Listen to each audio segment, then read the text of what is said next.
História do Espiritismo, obra do criador do detetive Sherlock Holmes, Arthur Conan Doyle. Deve lembrar-se que ninguém ignora mais como seus efeitos são produzidos do que o médium, que é o seu centro.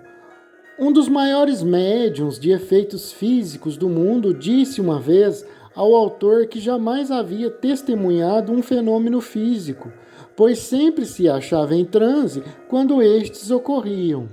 A opinião de qualquer dos assistentes era assim mais valiosa do que a sua própria. Assim, no caso destas irmãs Fox, que eram apenas crianças quando os fenômenos começaram, elas pouco sabiam da filosofia do assunto e Margaret Fox dizia frequentemente que não compreendia os seus próprios resultados.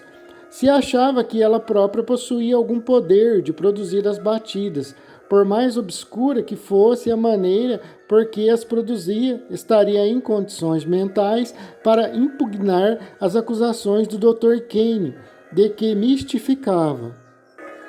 Ainda a sua confissão e da irmã seriam verdadeiras neste particular, mas cada uma teria consciência, como posteriormente admitiram, que havia muita coisa, mas muita coisa mesmo, que não podia ser explicada e que não emanava delas mesmas. Contudo, resta um ponto muito importante a discutir, o mais importante de todos para os que aceitam o significado religioso do movimento.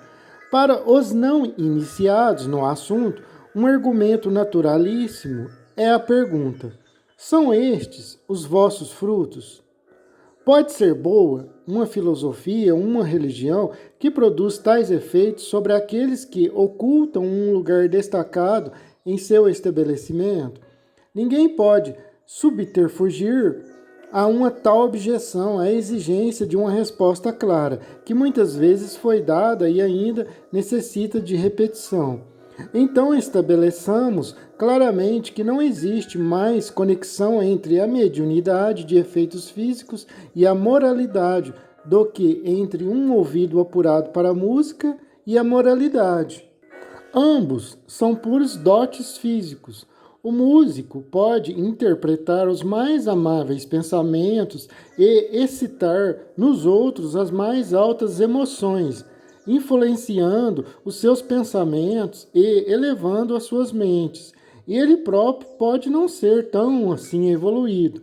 Por outro lado, pode aliar ao seu talento musical um caráter pessoal angélico.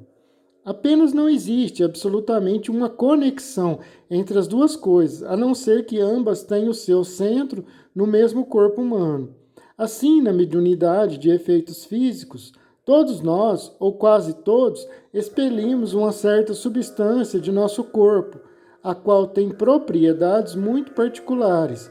Com muitos de nós, conforme foi verificado por Cranford, pesando cadeiras, a quantidade é desprezível, mas 1 em 100.000 é considerável. Tal pessoa é o médio de efeitos físicos. Ele ou ela produz uma certa matéria-prima que sustentamos, pode ser usada por forças exteriores independentes. O caráter dos indivíduos nada tem com a matéria. Tal é o resultado de 2 gerações de observações.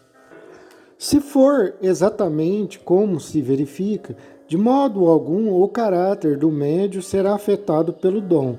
Infelizmente assim não é.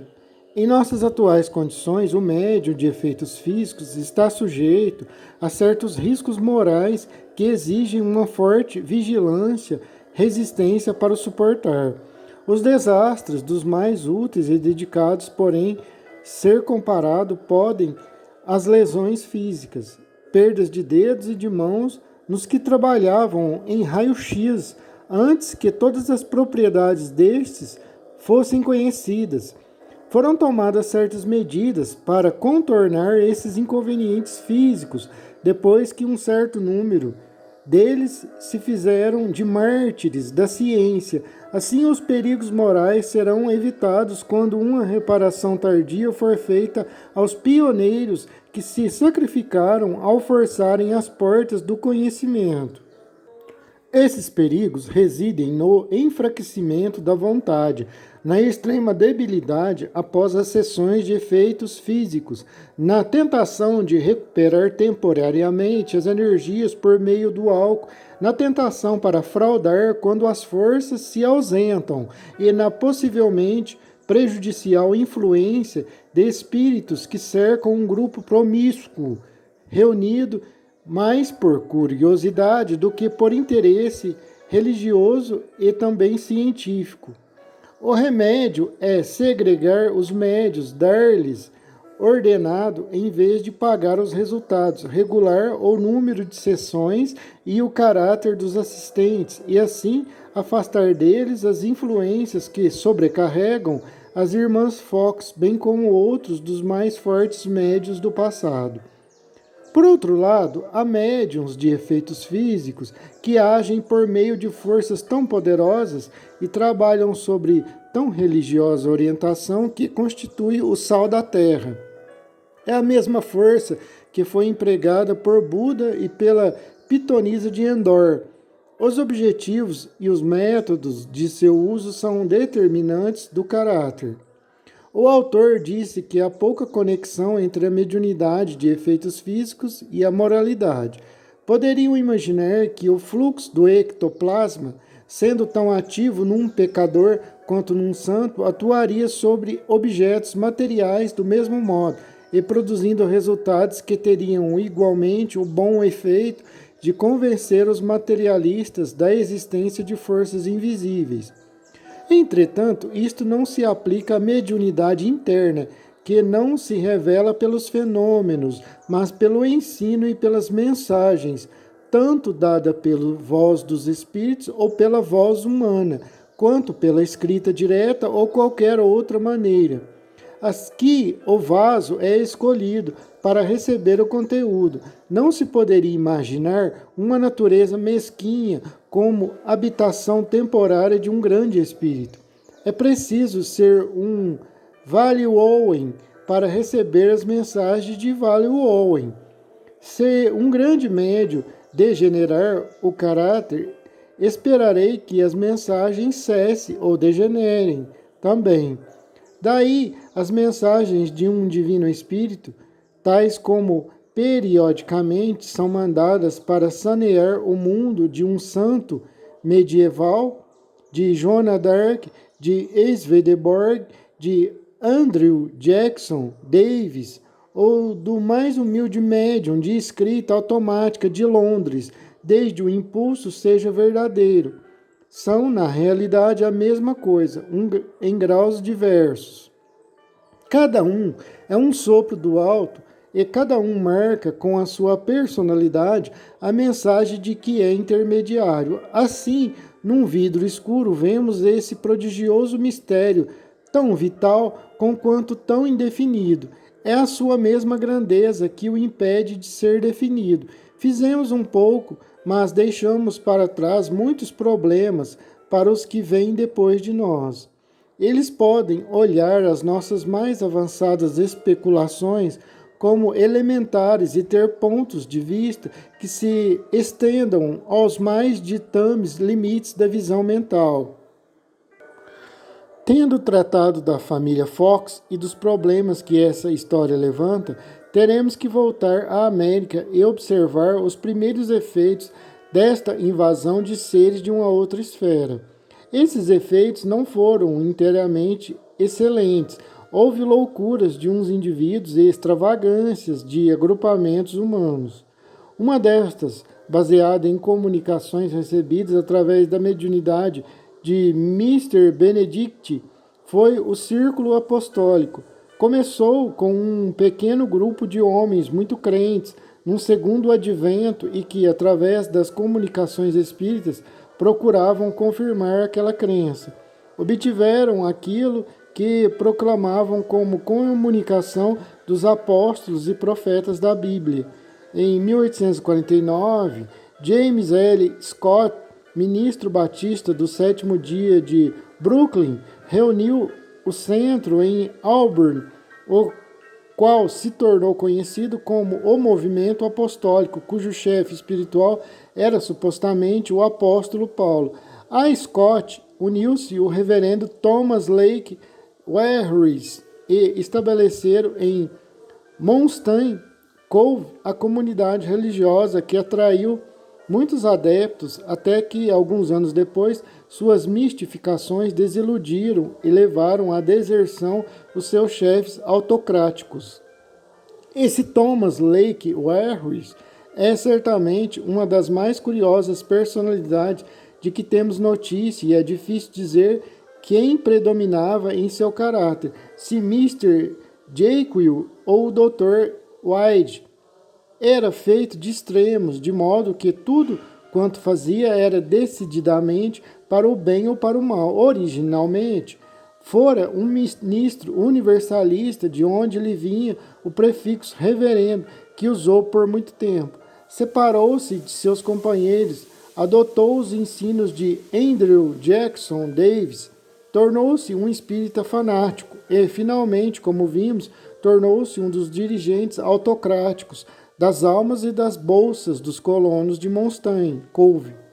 Chegou, porém, o momento em que aqueles colonos verificaram que eram bastante capazes de tratar de seus próprios negócios, quer espirituais, quer materiais. Assim, o Henry verificou que tinha perdido tempo. Então voltou para Nova York e atirou-se violentamente no movimento espírita, pregando em Doctorwood Hall, o quartel-general do culto, conquistando uma grande e merecida reputação por sua notável eloquência. Sua megalomania, possivelmente uma obsessão de algum espírito, a arrebentou uma vez mais e fez extravagantes exigências que os espíritas sãos e equilibrados que se achavam em seu redor não podiam tolerar. Havia, entretanto, uma coisa que pretendia fazer bem. Era a inspiração de uma entidade muito elevada e veraz, muito embora não se soubesse quando nem como atuava.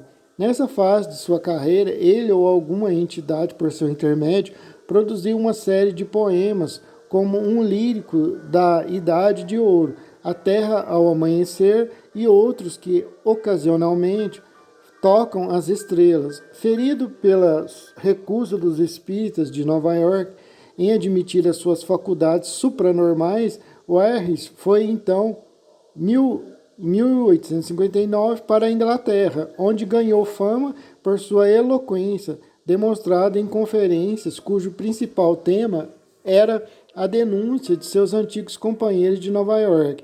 Cada nova etapa na vida desse homem era acompanhada por um desfile da etapa anterior.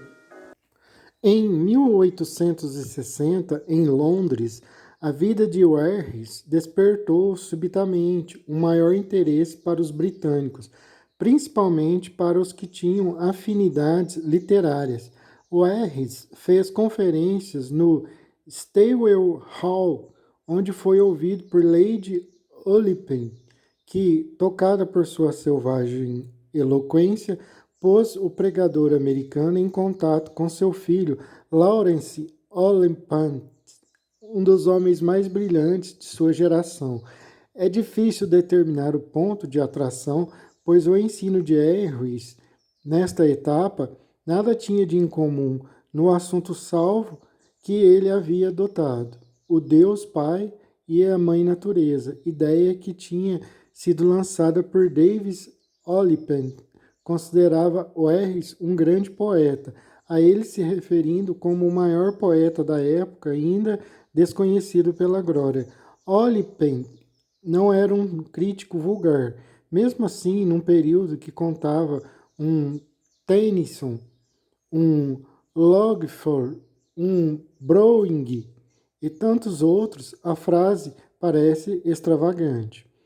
O fim de todo esse episódio foi que, depois de adiantamentos e vacilações, tanto a mãe quanto o filho se entregaram inteiramente a Harris e se aplicaram a trabalhos manuais numa nova colônia em Broughton, em Nova York, onde ficaram numa condição tal que, se não fora voluntária, era virtualmente de escravidão. Se uma tal abnegação era santa ou idiota, é um problema para os anjos.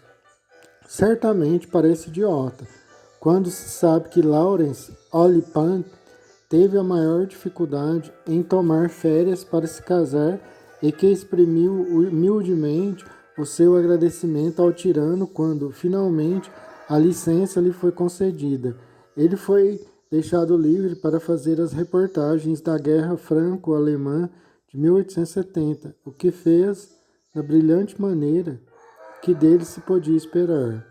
Depois voltou à servidão, uma vez mais, e na qual um de seus deveres era vender morangos aos passageiros dos trens, enquanto era arbitrariamente separado de sua jovem esposa, mandada para o sul da Califórnia, enquanto ele ficava em Brighton. Assim foi até 1882. Assim foi até 1882, 20 anos após o seu primeiro embaraço, quando Oliphant, ao morrer, a sua mãe rompeu com essa situação extraordinária e depois de uma luta tremenda, no correr da qual Henry pretendeu encarcerá-lo no asilo, conseguiu unir-se à sua esposa, recuperar algumas de suas propriedades e voltar à sua vida normal. Pintou o profeta Oerres em seu livro Massolam, escrito nos seus últimos anos de vida, e o resultado é tão característico tanto para a brilhante descrição de Oliphant quanto para o homem extraordinário que ele pintou, que o leitor talvez fique satisfeito em encontrar uma referência no apêndice. Tais acontecimentos, como Oerres e outros, foram meras excrescências na linha-tronco do movimento espírita que, de um modo geral, foi sadio e progressista. Entretanto, ficaram na sua história as marcas das ideias de amor livre e de sentimentos comunistas professados por algumas seitas mais rudes, as quais foram inescrupulosamente exploradas pelos adversários como se fossem características do todo. Vimos que, muito embora as manifestações espíritas tivessem tido larga divulgação através das irmãs Fox, já anteriormente eram conhecidas. A esses testemunhos precedentes devemos ajuntar o que diz o juiz Edmonds. Spiritualism B. Job W. Edmonds and George T. Dexter, M.D., Nova York, 1853, página 36.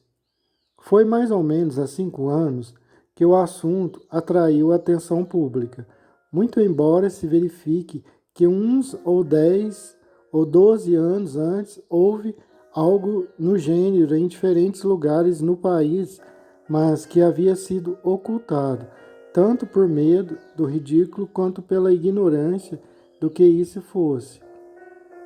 Isso explica o surpreendente número de médios dos quais se começou a ouvir falar tão logo houve publicidade do caso da família Fox.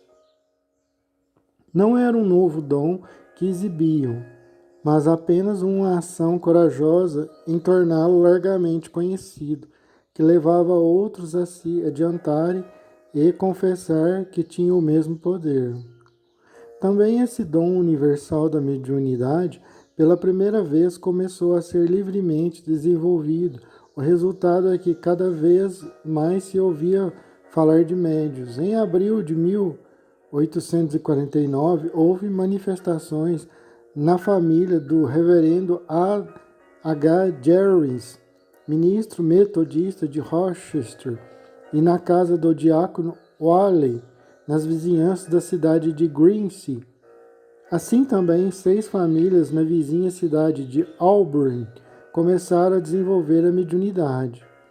Em nenhum desses casos a família tinha algo que ver com o que acontecia, de modo que estes pioneiros apenas abriram o caminho que os outros seguiram. Fatos dignos de nota dos próximos anos foram o rápido crescimento do número de médiuns por toda parte e a conversão ao espiritismo de grande número de homens públicos, como o juiz Edmonds, o ex-governador Talmadge, o professor Robert Wire e o professor Mapes. A adesão pública de homens tão notórios deu enorme publicidade ao assunto, ao mesmo tempo que aumentou a virulência da oposição, que então percebia que estava lidando com algo mais do que um bando de beócios iludidos.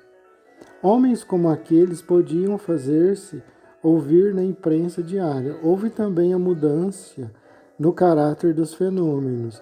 Em 1851 e 1852, Mr. Whiting e D.D. Home, Daniel Douglas Home, foram instrumentos de muitas conversões. Teremos muito que dizer destes médios nos capítulos seguintes. Numa comunicação dirigida ao público, aparecida no New York Courier e datada em Nova York de 1º de agosto de 1853, o juiz Edmonds, um grande caráter e uma inteligência brilhante, fez um relato convincente de suas experiências. É curioso notar como os Estados Unidos, que então deram uma prova conspícua da coragem moral de seus chefes, parece que caíram neste particular em anos mais próximos de nós, pois o autor, em suas recentes viagens, ali encontrou muitos que tinham conhecimento da verdade psíquica, mas ainda se encolhiam ante uma imprensa hostil, temerosos de confessar as suas convicções. No citado artigo, o juiz Edmonds começou descrevendo minuciosamente os fatos que o levaram a formar a sua opinião. Transcreveremos aqui as suas palavras com alguns detalhes, porque é muito importante mostrar a base sobre a qual um homem altamente educado recebeu o novo ensino. Foi em janeiro de 1851 que a minha atenção voltou inicialmente chamada para as manifestações espíritas. Era um período em que me havia subtraído às relações sociais e trabalhava sobre grande depressão de espírito. Dedicava todo o meu tempo livre a leituras sobre a morte e a sobrevivência do homem. No curso de minha vida, eu tinha ouvido do púlpito a esse respeito tão contraditórias e chocantes doutrinas que dificilmente saberia em que acreditar. Não podia, mesmo que eu quisesse, crer naquilo que não entendia e ansiosamente buscava saber se, depois da morte, poderíamos encontrar aqueles a quem tínhamos amado e em que circunstâncias isso se daria. Fora convidado por uma amiga a assistir às batistas de Rochester. Aceitei mais para lhe ser atencioso e para matar uma hora de tédio. Pensei bastante naquilo e assisti e resolvi investigar o assunto e descobrir o que era aquilo. Se fosse uma mistificação, uma fraude, uma desilusão, eu supunha poder averiguar.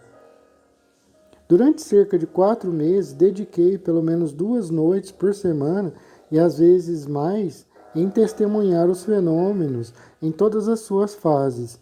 Fiz um cuidadoso registro de tudo quanto assisti e, de vez em quando, comparava os resultados, a fim de apreender as inconsistências e as contradições. Li tudo quanto me vinha às mãos sobre o assunto e, especialmente, as supostas descobertas de charlatães. Andei aqui e ali à procura de diversos médiuns, assistindo a diferentes sessões, frequentemente com pessoas das quais jamais ouvira falar e muitas vezes no escuro e algumas vezes no claro. Por vezes com descrentes inveterados e mais frequentemente com crentes muito zelosos. Finalmente, aproveitei todas as oportunidades que se me ofereciam para esgotar o assunto desde a sua raiz. Durante todo este tempo, eu era um descrente e pus à prova a paciência dos crentes por meu ceticismo, minha capciosidade e minha dura recusa em modificar as minhas ideias preconcebidas.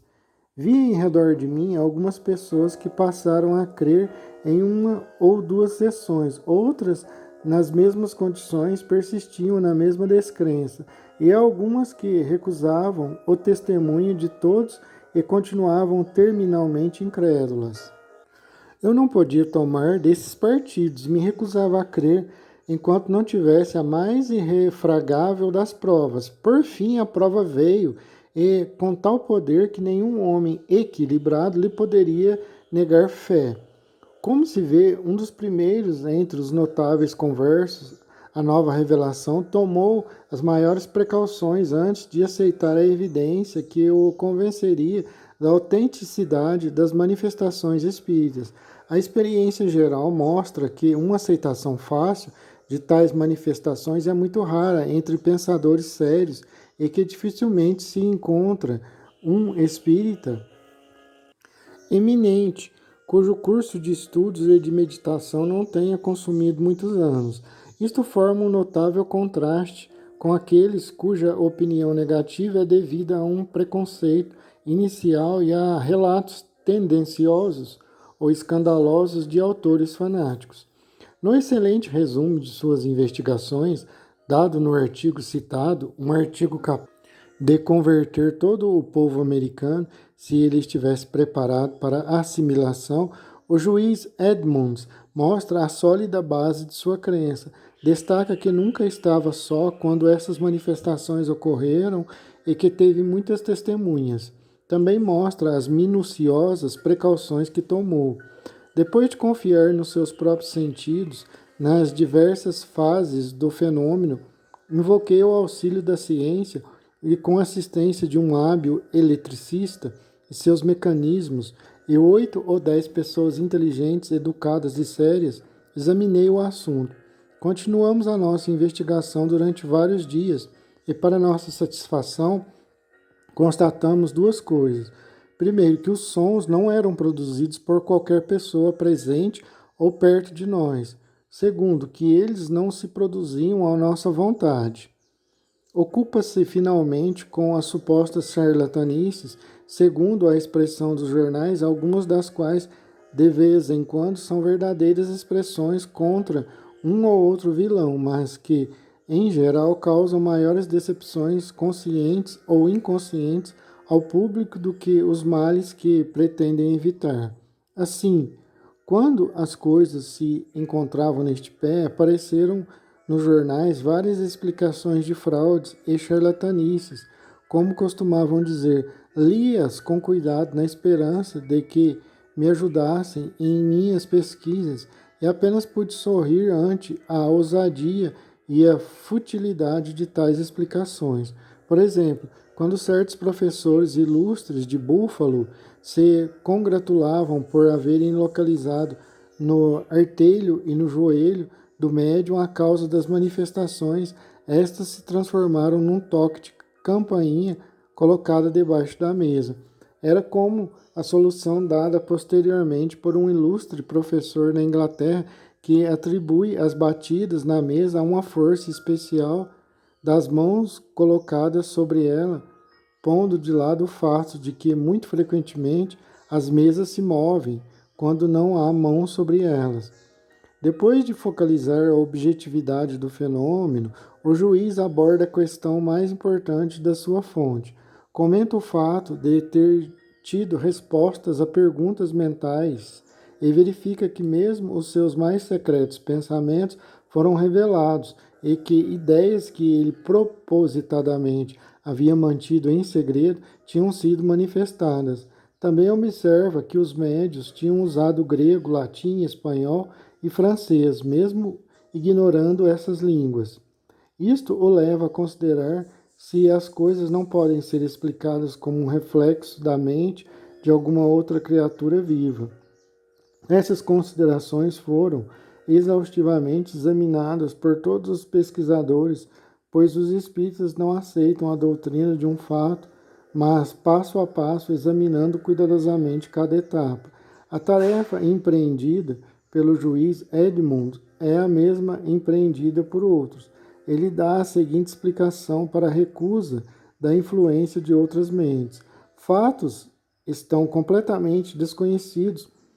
Fatos, então completamente desconhecidos, foram verificados posteriormente, como este, por exemplo, quando, durante o último inverno, eu me achava ausente na América Central. Os meus amigos da cidade tiveram notícia de minhas excursões e da minha saúde 7 vezes através de um médium. Quando voltei, comparando essas informações com os registros em meu diário, foi verificado que tudo estava invariavelmente correto.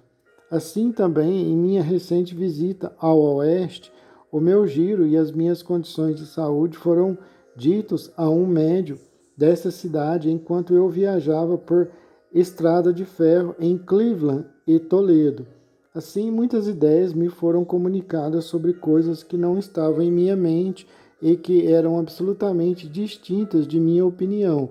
Isto me aconteceu muitas vezes, como a outras pessoas, de modo a confirmar seguramente o fato de que não eram as nossas mentes que davam origem à comunicação ou a influenciavam.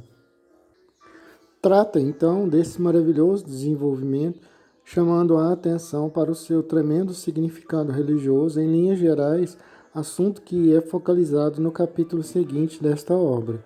O cérebro do juiz Edmonds era realmente notável, e seu julgamento claro, pois muito pouco nos é possível acrescentar ao que verificou ele, e talvez ninguém tenha dito tanto em tão pouco espaço.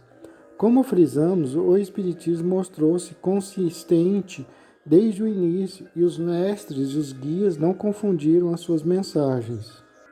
É estranho e até divertido que a ciência arrogante, que tentou como simples palavras e deslumbramento esmagar esse conhecimento inicial em 1850, tivesse demonstrado estar essencialmente errado em seu próprio terreno. São raros os axiomas científicos daquela época que não tenham sido controvertidos, como a finalidade do elemento, a indivisibilidade do átomo, a origem distinta das espécies, enquanto os conhecimentos psíquicos, tão menosprezados, se mantiveram firmes, aduzindo novos fatos, mas nunca contradizendo os que haviam sido anteriormente estabelecidos. Escrevendo sobre os benefícios e efeitos de tal conhecimento, diz o juiz: é isto o que consola o triste e anima os desanimados, que suaviza a passagem pelo túmulo e anula os terrores da morte, que ilumina o ateu e encoraja o virtuoso entre todas as provas e vicissitudes da vida, e que demonstra ao homem o seu dever e o seu destino, tirando-o imediatamente do vago e do incerto. Jamais o assunto foi melhor sintetizado. Há, entretanto, uma passagem final nesse documento notável que causa uma certa tristeza. Falando do progresso que o movimento tinha feito em 4 anos nos Estados Unidos, diz ele: há 10 ou 12 jornais e periódicos dedicados à causa, e a bibliografia espírita abarca mais de 100 publicações diversas, algumas das quais já atingiram a circulação de mais de 10.000 exemplares. Além da multidão indistinta, há muitos homens de alta posição e de talento alinhados entre eles, doutores, advogados, grande número de clérigos, um bispo protestante, o ilustre e reverendo presidente de uma universidade, juízes de nossas mais altas cortes, membros do Congresso, embaixadores estrangeiros e ex-membros do Senado dos Estados Unidos. Em 4 anos, a força do Espírito fez tanto assim. Como estão as coisas hoje? A multidão indistinta avançou valentemente e a centena de publicações tornou-se muito mais. Mas onde se acham os homens esclarecidos e dirigentes para apontar o caminho? Desde a morte do professor Slop, é difícil apontar nos Estados Unidos um homem eminente com a coragem de jogar a sua carreira e a sua reputação proclamando essas ideias. Aqueles que nunca temeram a tirania do homem escolheram-se ante as caretas da imprensa. Aqueles que nunca temeram a tirania do homem encolheram-se ante as caretas da imprensa. a máquina impressora triunfou onde a roda de tortura teria fracassado. O prejuízo geral em sua reputação e nos seus interesses, sofrido pelo juiz Edmunds, que foi obrigado a resignar a sua cadeira na Suprema Corte de Nova York, bem como muitos outros que deram testemunho da verdade, estabeleceu o reinado do terror que afasta do assunto as classes intelectuais. Assim estão as coisas presentemente. Mas a imprensa, no momento, se achava bem disposta, e o famoso relato do juiz Edmunds, talvez o mais belo e o mais momentoso jamais produzido por um juiz, foi acolhido com respeito, senão com admiração. Eis o que diz o New York Courier. A carta do juiz Edmunds, por nós publicada sábado, em relação às chamadas manifestações espíritas, vinda, como veio, de um eminente jurista, um homem notável por seu claro bom senso nas coisas da vida prática e um cavalheiro de um caráter irreprochável, atraiu a atenção da comunidade e é por muita gente considerada como um dos mais notáveis documentos da atualidade, disse o Evening Mirror de New York. John W. Edmunds, presidente da Suprema Corte deste distrito, é um jurista hábil, um ativo e um bom cidadão, ocupando durante os últimos 8 anos ininterruptamente as mais altas posições na magistratura. Sejam quais forem as suas faltas, ninguém poderá acusá-lo justamente por falta de habilidade, de atividade, de honestidade, de destemor. Ninguém poderá pôr em dúvida a sua sanidade geral ou por um momento pensar que a sua atividade mental não seja tão rápida, precisa e correta como sempre foi.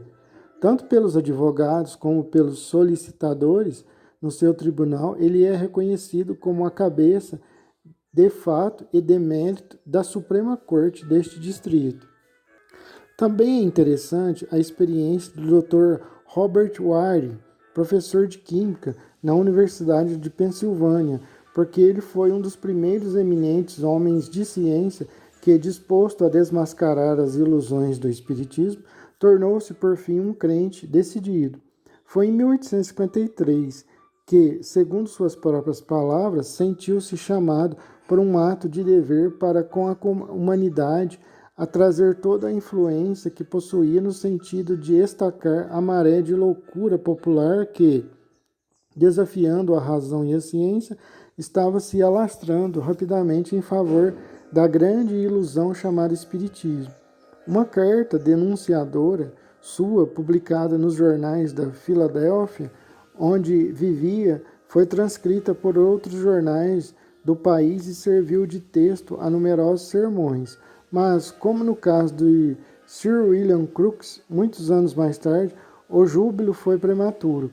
Conquanto um grande cético, o professor Wire foi induzido a fazer experiências, ele próprio, e após um período de ensaios cuidadosos, tornou-se inteiramente convencido da origem espírita das manifestações. Como William Crookes criou aparelhos para controlar os médiuns. Fez o seguinte resumo de algumas experiências de Wire. Primeiramente, para se convencer de que os movimentos não eram obra dos mortais, tomou de bolas de bilhar, colocou-as sobre as lâminas de zinco e pôs as mãos dos médios sobre as bolas. Com grande surpresa sua, as mesas se moveram. A seguir arranjou uma mesa cujo tampo se movia para frente e para trás. A ele adaptou um dispositivo que girava um disco contendo as letras do alfabeto ocultas, escondidas às vistas dos médios. As letras eram dispostas de modo variado, não dispostas em ordem consecutiva, e ao espírito era pedido que as dispusesse consecutivamente ou nos seus devidos lugares. E vejam só, isto foi feito. Então seguiram-se frases inteligentes, que o médium não podia ver ou lhes saber o sentido, enquanto não lhes dissessem. Buscou um novo teste decisivo. O braço maior de uma alavanca foi ajustado a uma escala espiral, com um indicador e um peso determinado. As mãos do médium ficavam sobre o braço menor, de modo que era impossível fazer pressão de cima para baixo, mas se houvesse pressão, esta teria o efeito contrário, levantaria o braço maior. Mesmo assim, o que é assombroso, o peso foi aumentado de várias libras na escala. O professor Ware reuniu suas cuidadosas pesquisas e seus pontos de vista sobre o espiritismo num livro importante publicado em Nova York em 1855 sob o título de Investigação Experimental sobre as Manifestações de Espiritismo. Neste livro, a página 55, assim resume ele as suas primeiras experiências. A prova das manifestações contidas na narrativa seguinte não se limita a mim somente, de vez que havia pessoas presentes. Quando elas foram observadas e em minha presença foram repetidas em essência sobre várias modificações, em muitos casos não referidos de modo especial. A prova pode ser considerada sobre várias fases. Primeiro, aquela em que as batidas ou outros ruídos eram impossíveis de ser reproduzidos por qualquer agente mortal. Em segundo lugar, aquela nas quais eram produzidos sons indicando letras que formavam sentenças corretas, o que permitia a prova de que eram orientadas por um ser racional. Em terceiro lugar, aquelas nas quais a natureza da comunicação era tal que provava que o ser causador, satisfeito de acompanhar as experiências, devia ser conhecido, amigo ou parente do investigador. Ainda casos nos quais foram movidos corpos pesados, de modo a produzirem comunicações intelectuais semelhantes às que acima referidas eram obtidas por meio de sons. Quanto o aparelho pelo qual essas comunicações eram obtidas, com a maior precaução e precisão, as modificasse de certa maneira, em essência, todas as provas que consegui, tendentes às conclusões acima mencionadas, foram substancialmente obtidas por um grande número de observadores. Muitos que jamais buscaram qualquer comunicação espírita e jamais se inclinaram para inscrever-se como espíritas não só confirmam a existência de sons e de movimentos, mas admitem a sua inescrutabilidade. M.R. James, M.J. Mapes, LL.D. de New York, químico agrícola e membro de várias associações científicas, começou suas investigações no espiritismo a fim de reunir seus amigos que, segundo dizia, estavam correndo para a imbecilidade dessa nova maluquice. Através da mediunidade de M.R.S. Cora Watts, depois M.R. Richmond recebeu as respostas às suas perguntas, que são descritas como cientificamente maravilhosas. Acabou se tornando um crente completo e sua esposa, que não possuía dons artísticos, tornou-se médium pintora e desenhista. Sem que ele o soubesse, sua filha se havia tornado uma médium escrevente e, quando lhe falou de seu desenvolvimento, ele lhe pediu uma demonstração de sua capacidade. Ela tomou de uma pena e rapidamente escreveu uma mensagem admitida como sendo do pai do professor Mapes. O professor pediu uma prova de identidade.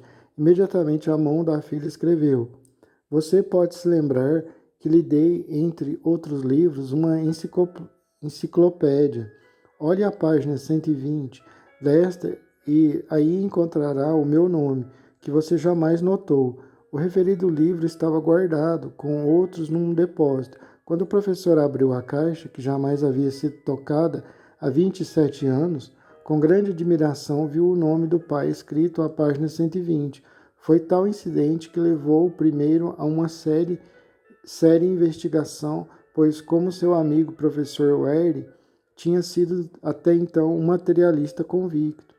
Em abril de 1854, o James Shields apresentou um memorial com 13.000 assinaturas pedindo um inquérito ao Congresso dos Estados Unidos.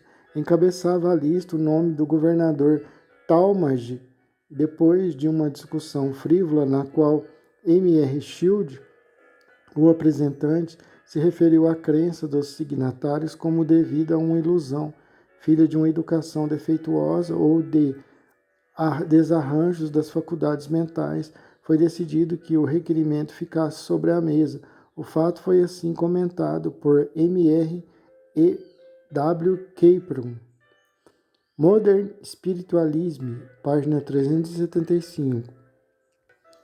Não é provável que os signatários esperem melhor tratamento do que o que lhes foi dado. Cabe aos carpinteiros e pescadores do mundo investigar as novas verdades e fazer que senados e tronos creiam e as respeitem. É em vão esperar aceitação e respeito a novas verdades por homens tão altamente colocados. A primeira organização espírita regular foi constituída em Nova York a 10 de junho de 1854. Denominava-se Sociedade para a Difusão do Conhecimento Espírita. Entre os seus membros contava gente preeminente, como o juiz Edmonds e o governador Talmadge, de Wisconsin. Entre as atividades da sociedade se incluía a fundação de um jornal chamado The Christian Spiritualist, o Espírita Cristão, e o contrato de Miss Kate Fox para sessões diárias franqueadas ao público desde as 10 da manhã até 1 da tarde. Escrevendo em 1855, diz Capron, Moderno Espiritualismo, página 197.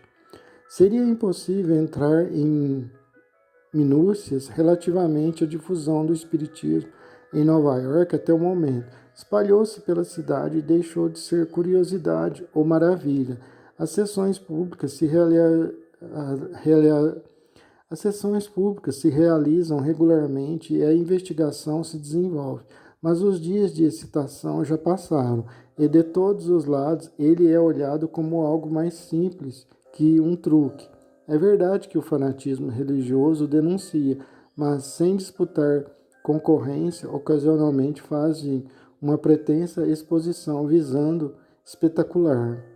O fato é que o fenômeno espírita tornou-se uma coisa reconhecida por toda a cidade. Talvez o fato mais significativo do período que estamos considerando tenha sido o desenvolvimento da mediunidade em pessoas preeminentes, como por exemplo o juiz Edmonds e o professor Wiley. Assim escreve este último. Experimental Investigation of the Spirit Manifestation, página 54. Tendo ultimamente adquirido faculdades mediúnicas em grau suficiente para trocar ideias com espíritos amigos, não mais necessito defender os médios da acusação de falsidade e de mistificação. Agora é apenas o meu caráter que está em jogo. Assim, retirando do cenário as irmãs Fox, temos a mediunidade particular do reverendo A. H. Jerrys, do diácono Wiley de Lyman Granger, do juiz Edmonds, do professor Wiley, de Mr. Mapes, de Miss Mapes, e a mediunidade pública de Temelin, Benedict M.R.S. Wyden, Daniel Douglas Home e de dezenas de outros médios. Escapa ao objetivo desta obra tratar de grande número de casos individuais de mediunidade, alguns dos quais muito dramáticos e interessantes, ocorridos durante o primeiro período de demonstração. O leitor poderá recorrer a duas importantes compilações de M.R.S. Walding Brittain, Modern American Spiritualism, e Ninity Center Miracles, livros que serão sempre o mais valioso registro dos primeiros dias. A série de casos fenomenais era tão grande que Brittain contou mais de 500 exemplos registrados na imprensa nos primeiros anos, o que representa provavelmente algumas centenas de milhares não registrados. A suposta religião uniu-se à suposta ciência de uma vez para desacreditar e perseguir a nova verdade e os seus partidários, enquanto a imprensa infelizmente, achou que o seu interesse estava em sustentar os preconceitos da maioria dos assinantes. Foi difícil proceder assim, porque, naturalmente, num movimento tão vital e convincente, houve alguns que se tornaram fanáticos, alguns que, por suas ações, atraíram o descrédito sobre as suas opiniões, e alguns que tiraram partido do interesse geral de imitar, com maior ou menor sucesso, os reais dons do Espírito. Esses tratantes fraudulentos, por vezes, agiam com inteiro sangue frio, embora por vezes dessem a impressão de que eram médiuns que haviam temporariamente perdido a mediunidade. Houve escândalos e denúncias, fatos autênticos e imitações. Como agora tais denúncias partiam às vezes dos próprios espíritas, que se opunham tenazmente que as suas cerimônias sagradas se transformassem em espetáculos para a hipocrisia e para a blasfêmia de vilões que, como hienas humanas, procuravam viver fraudulentamente à custa dos mortos. O resultado geral foi um arrefecimento do grande entusiasmo inicial, um abandono daquilo que era verdadeiro e o incensamento daquilo que era falso. O corajoso relatório do professor Wary provocou uma desgraçada perseguição a esse venerável cientista que era, então, com exceção de Agassiz, o mais conhecido homem de ciência da América. Os professores de Harvard, a universidade que tem o menos invejável registro em assuntos psíquicos, toma uma resolução de o denunciar e a sua insana adesão à gigantesca mistificação.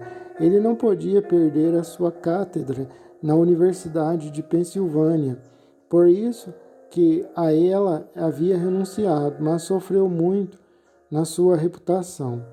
O coroamento e o mais absurdo exemplo de intolerância científica, uma intolerância que foi sempre tão violenta e desarrazoada quanto a da Igreja medieval, foi dado pela Associação Científica Americana. Esse corpo científico berrou contra o professor Wary quando aquele se dirigiu e estabeleceu que o assunto era indigno de sua atenção. Entretanto, os espíritos registraram que aquela sociedade, na mesmíssima sessão, teve um animado debate para saber por que os galos cantavam entre meia-noite e 1 da manhã, e que, finalmente, haviam chegado à conclusão de que, especialmente naquela hora, passa pela Terra uma onda de eletricidade na direção norte-sul e que as aves, despertas de seu sono e tendo uma natural disposição para cantar, registram o acontecimento dessa maneira. Ainda não se havia aprendido, e dificilmente terá sido aprendido, que um homem ou uma sociedade podem ser muito sábios em assuntos de sua especialidade e, entretanto, mostrar uma extraordinária falta de senso comum ao defrontarem uma nova proposição que requer um completo reajustamento de ideias. A ciência inglesa, e na verdade a ciência do mundo inteiro, mostrou a mesma intolerância e falta de elasticidade que marcou aqueles primeiros dias da América. Esses dias foram tão bem descritos por Reading Britten, a qual neles desempenhou um importante papel, que todos os interessados podem acompanhá-los em suas páginas. Algumas notas relativamente a Britten podem adequadamente ser aí introduzidas, de vez que nenhuma história do Espiritismo seria completa sem referências a essa notável senhora que foi chamada o São Paulo feminino do movimento espírita. Era ela uma pequena inglesa que tinha ido para Nova York com uma empresa de teatro e tinha permanecido na América com sua mãe. Sendo estritamente evangélica, repelia fortemente aquilo que considerava um ponto de vista ortodoxo dos espíritas e fugiu horrorizada de sua primeira sessão.